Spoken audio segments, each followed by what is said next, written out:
What's up guys, and welcome to an Unholy PvE DK guide. I'm not really going to go too deep into dual wield Unholy, although I think this is going to be the meta personally. We're going to have to find out when we get to test some of the raids and get some actual raid information. But if you want to learn more about that, I have a link to Wotlk's entire guide on that, which is really in depth in the description. And with the intro out of the way, it's morbid time.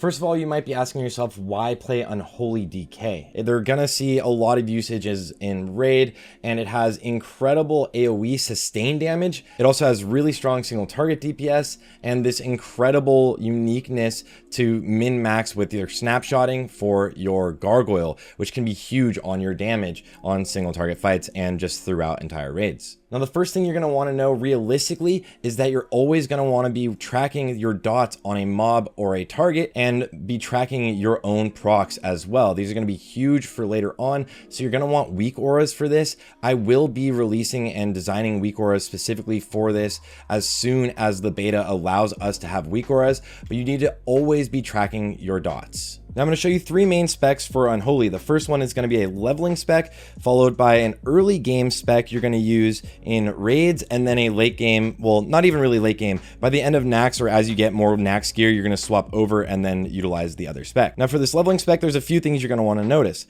I go into morbidity, pulling as many mobs, especially when you're leveling or in dungeons, and getting death and decay up at all times is huge, and it'll keep you moving quickly. I'll also tend to grab corpse explosion, which is really nice for leveling for that exact same purpose. A lot of AoE damage while you're moving through a lot of mobs quickly. Now moving on from the Unholy part of the tree, the next parts are kind of something you can choose, and you can even go into any of the other actual specs.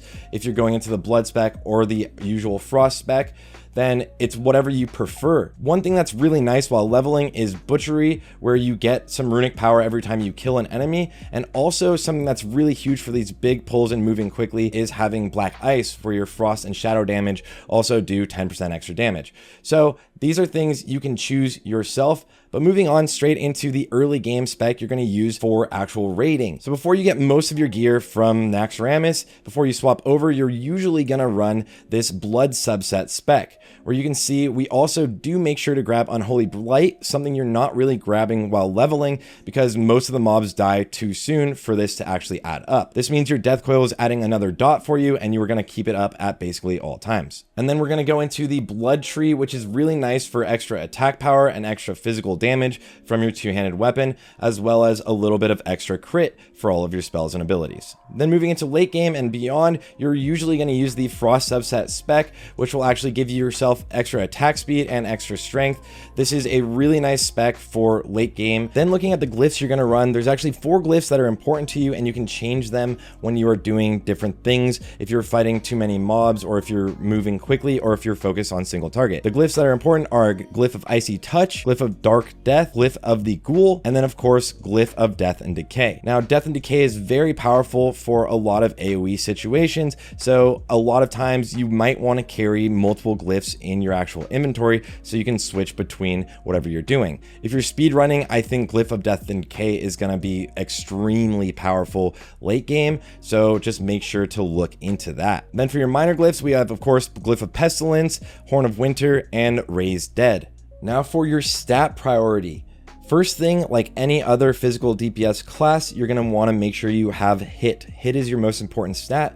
For Alliance, you're going to aim for around 263 if you have Drain Eye buff, and for Horde, you're usually going to aim for around 289. Then moving on, you're going to focus on strength, which gives you 2 attack power, but it's even stronger than that because you get buff from Rune of the Fallen Crusader, as well as whenever you have kings on yourself, and also you have some talents that make strength even more important as well. Then your most important secondary stat outside of actual hit is going to be haste. This is going to be the most powerful one for you. Then we have expertise. The expertise cap is 26, but you don't need to worry about focusing on getting all of that expertise early on. In phase 1, you actually struggle getting that expertise without sacrificing a lot better stats. Then you have armor pen, which is always going to be a scaling stat. It gets stronger the more you have, and late game, like ICC phases, you're going to have a lot of static armor penetration.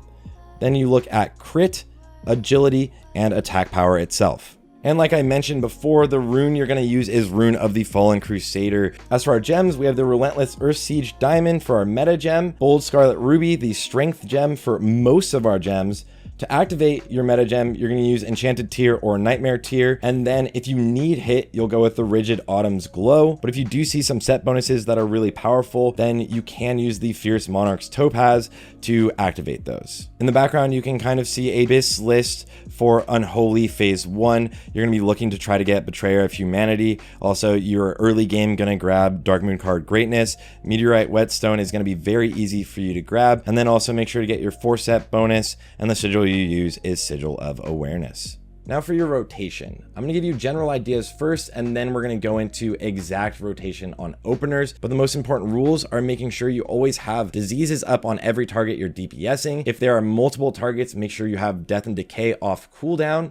And then make sure to prioritize runes over runic power, unless you are going to drop Unholy Blight. If you're going to drop Unholy Blight, you can prioritize actually death coils over using your runes. And that leads us right to what your runic power dump is. Well, if you have runic power and all of your runes are on CD, you're always just going to be using death coil. Make sure you're always keeping up Horn of Winter on yourself, as well as Bone Shield, because Bone Shield is going to give you 2% extra damage. And the last thing to know before we get into the exact optimal opener is going to be you always want to snapshot your gargoyle, because all of your buffs, all of your attack power, haste, and everything else are all gonna be applied to your gargoyle when it's summoned, not if you get those buffs later. As for presences, for single target situations, your general presence is usually gonna be blood presence.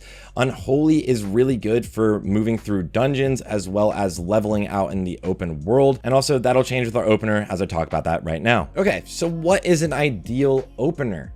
Well, it depends on what CDs you have and if you have runic power, because the biggest thing to do again is going to be to snapshot your gargoyle with as much buffs as possible on yourself and then get into blood presence. You're going to start in Unholy Presence, and you're going to want a Death and Decay as well as Army of the Dead before the pull. Death and Decay will give you runic power, and Army of the Dead will put runes on CD also.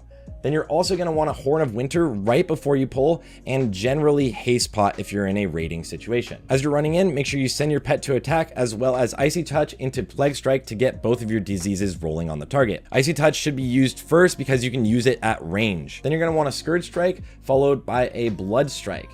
Now, you can either, if you have runic power to get your gargoyle up, pop all CDs and then summon the gargoyle, but if you don't, you're going to want a Blood Strike one more time. Summon your gargoyle with all CDs, blood tap, and instantly switch over to blood presence, and then you're going to use your empowered rune weapon. Then you go into your standard rotation of prioritizing Scourge Strike, then Blood Strike, and keeping your runes on CD, and then dumping with Death Coil. Again, if Unholy Blight is going to drop, make sure you actually prioritize getting that Death Coil out over using your Scourge Strike or Blood Strike with that GCD. Now, if we're looking at a multi-target situation, usually like dealing with trash or multi-target bosses, make sure you're prioritizing keeping up both of your diseases on all targets, and then make sure you have Death and Decay on CD as often as possible. As for consumables, we're going to use Flask of Endless Rage. Potion of Speed is going to be your favorite potion. For food buff, you're going to get Dragonfin Fillet up, and then to buff your pet, because remember, we are a pet class and you always want to buff your pet, Spiced Mammoth Treats. Now for macros, the most important one for you is gonna be your snapshot macro to use all of your cooldowns before you actually summon that gargoyle. 10 is gonna be your gloves, Potion of Speed is gonna be your potion, Blood Fury is just a racial, and 14 is just whatever trinket I have. Manual Crowd Pummeler is a cheeky item we can use, and it gives 500 extra haste, and it does actually stack with your gargoyle. Usually you'll use this if you have a ton of runic power stacked up before the fight starts, because it'll grief the start of your DPS if you're fighting with a 29 DPS weapon, and it does have a 1 hour CD, but this is absolutely something people are going to use for parsing. Other macros that are important are pet attack macros and pet passive macros. If you're a hunter or any other pet class in TBC, you know that sending your pet in is always going to be a huge thing. I would actually probably suggest macroing those into your Icy Touch or Plague Strike. It's just easy, as well as make sure you have start attack macros on some of your abilities, because if you're changing targets and don't have runes at the time, you're going to always want to start melee attacking. Also, another very useful macro is going to be at cursor for death and decay. You won't have to press death and decay twice.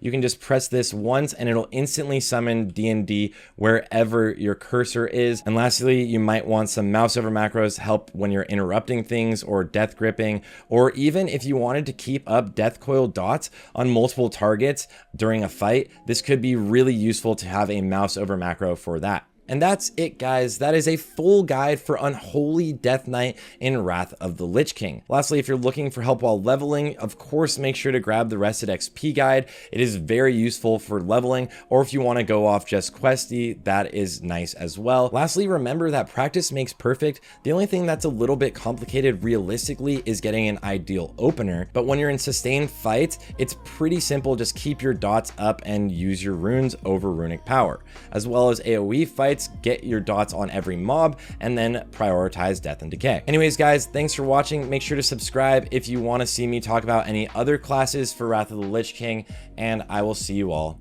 on the next one. Good luck out there and have fun.